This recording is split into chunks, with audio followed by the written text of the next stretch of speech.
Good morning students. Now worksheet second of chapter third.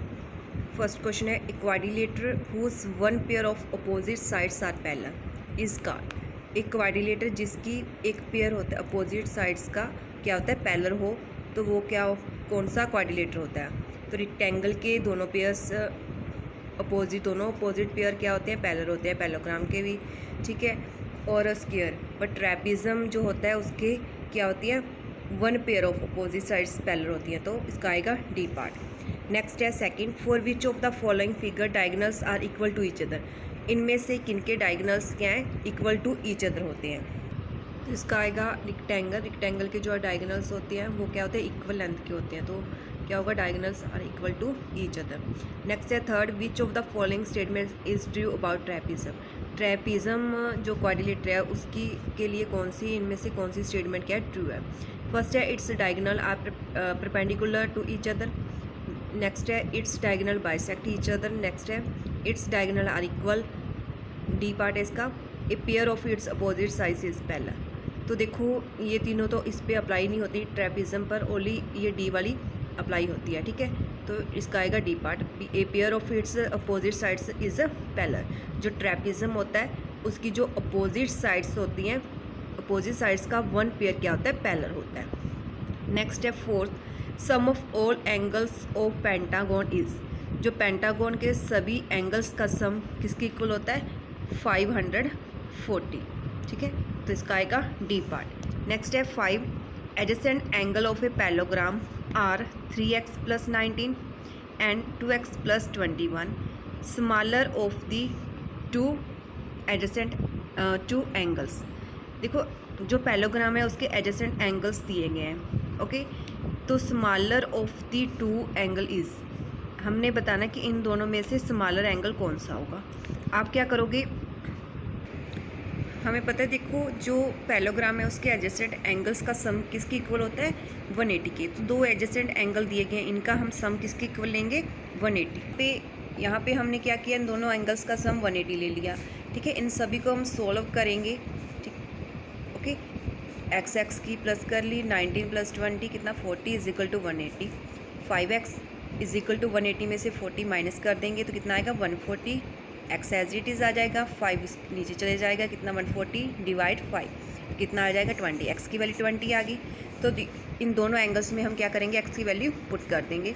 तो हमारा एक एंगल आएगा 103 और एक एंगल आएगा 77। अब देखो जो 77 है वो आपका क्या है स्मॉलर एंगल है।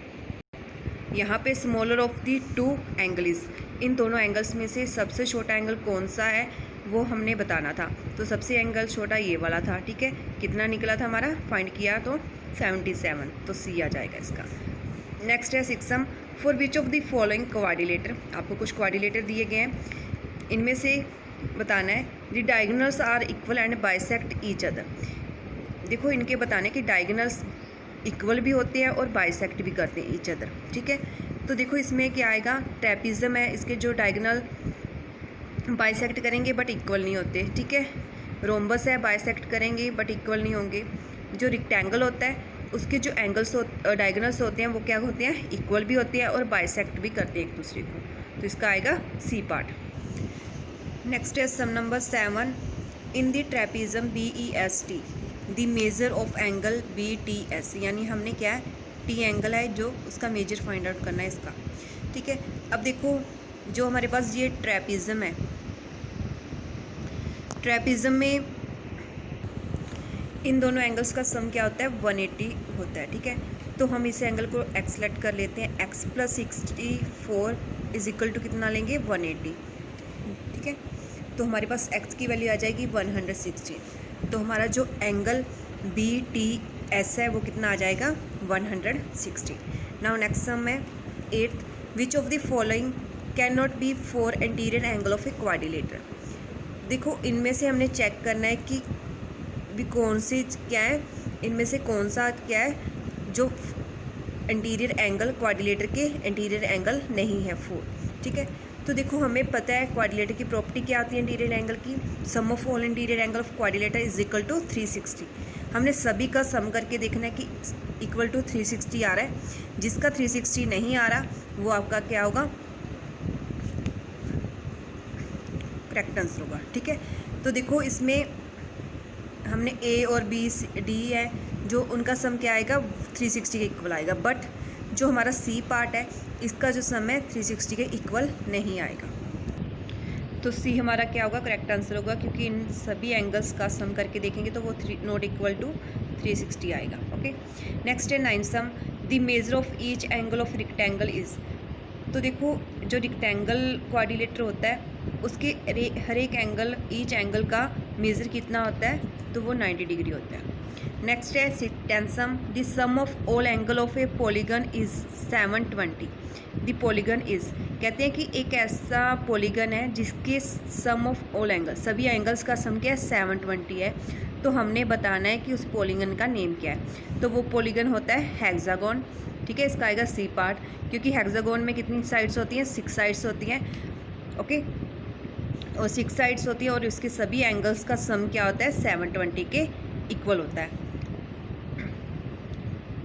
Now 11 sum, one of the diagonal of a rhombus is equal to one of its sides, the angle of the rhombus are. कह रहे कि एक रोम्बस है, ठीक है, उसमें one of the diagonal of rhombus is equal to one of its sides. Rhombus है, उसका जो एक डायगोनल है वो इक्वल टू है उसकी एक साइड के इक्वल है। The angle of the rhombus are, हमने बताना है कि उस रोम्बस के एंगल्स क्या होंगे। ठीक है, तो हमने बताना है कि इनमें से जो कौन सी मतलब जो एंगल्स है रोम्बस के होंगे। तो इसमें आपका ए पार्ट आएगा, वो कैसे हम सॉल्व करके दिखाती हूँ। जैसे हमने क्या एक ये रोम्बस लिया, ठीक है, हमने रोम्बस ले लिया। अब देखो इसमें हम जो ये वाला डायगोनल है वो हम कह रहे हैं कि एक डायगोनल ले लेते हैं, क्योंकि एक डायगोनल इन्होंने कहा है कि एक साइड के इक्वल है। हम मान के चलते हैं कि ये डायगोनल इस साइड के इक्वल है।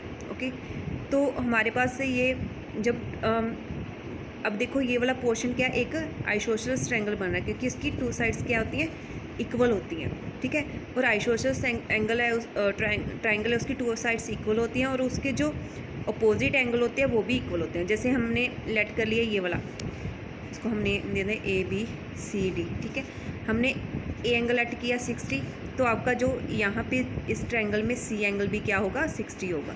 ठीक है, तो बाय एंगल सम प्रॉपर्टी से हम ये वाला डी एंगल फाइंड कर सकते हैं। ठीक है, 180 में से हम क्या करेंगे 120 माइनस कर देंगे, तो हमारे पास डी एंगल भी आ जाएगा 60। ऐसे ही अगर हम इस डायगोनल को इस साइड के इक्वल लेके चलते हैं और ये सी एंगल या ये एंगल हम 60 मान लेते हैं। ठीक है, तो अपोजिट एंगल इसका क्या है सी है, तो वो भी 60 होगा। अब 2 एंगल्स हमारे पास पता है, तो बाय एंगल सम प्रॉपर्टी से, bye angle sum property of triangle से हम क्या करेंगे बी एंगल भी फाइंड आउट कर लेंगे। ओके, अब देखो जो है ये रोम्बस है, इसमें हमारा डी और बी एंगल क्या आ रहे हैं 60 आ रहे हैं। ठीक है, और ये ए और सी एंगल क्या आ रहे हैं 120 आ रहे हैं। तो आपका एक एंगल हो जाएगा 60, दूसरा हो जाएगा 120, फिर 60 और 120। तो यही हमारा क्या था आंसर। ठीक है, तो 11 का आपका आ जाएगा ए पार्ट। नेक्स्ट है 12, विच of the following is not true for a square. Square के लिए इनमें से कौन सी स्टेटमेंट क्या है ट्रू नहीं है। देखो ए है opposite sides are parallel, yes opposite sides क्या होती है स्क्वायर की पैरेलल होती हैं। ठीक है, ये ऑल साइड्स आर इक्वल, तो स्क्वायर की ऑल साइड्स भी इक्वल होती हैं। नेक्स्ट है डायगोनल आर अनइक्वल, ये नहीं होता। ठीक है, और आगे क्या है डायगोनल बाइसेक्ट एंगल्स, तो ये भी ठीक है कि जो स्क्वायर है उसके जो डायगोनल्स होते हैं वो एंगल्स को बाइसेक्ट करते हैं। तो आपका क्या आएगा सी पार्ट, जो क्या है स्क्वायर के लिए ट्रू नहीं है। B diagonals are unequal, but square की जो डायगोनल्स होते हैं वो इक्वल होते हैं। तो यहाँ पे अनइक्वल का है, तो आपका क्या आएगा C part is not true. तो 12 का आ जाएगा सी पार्ट।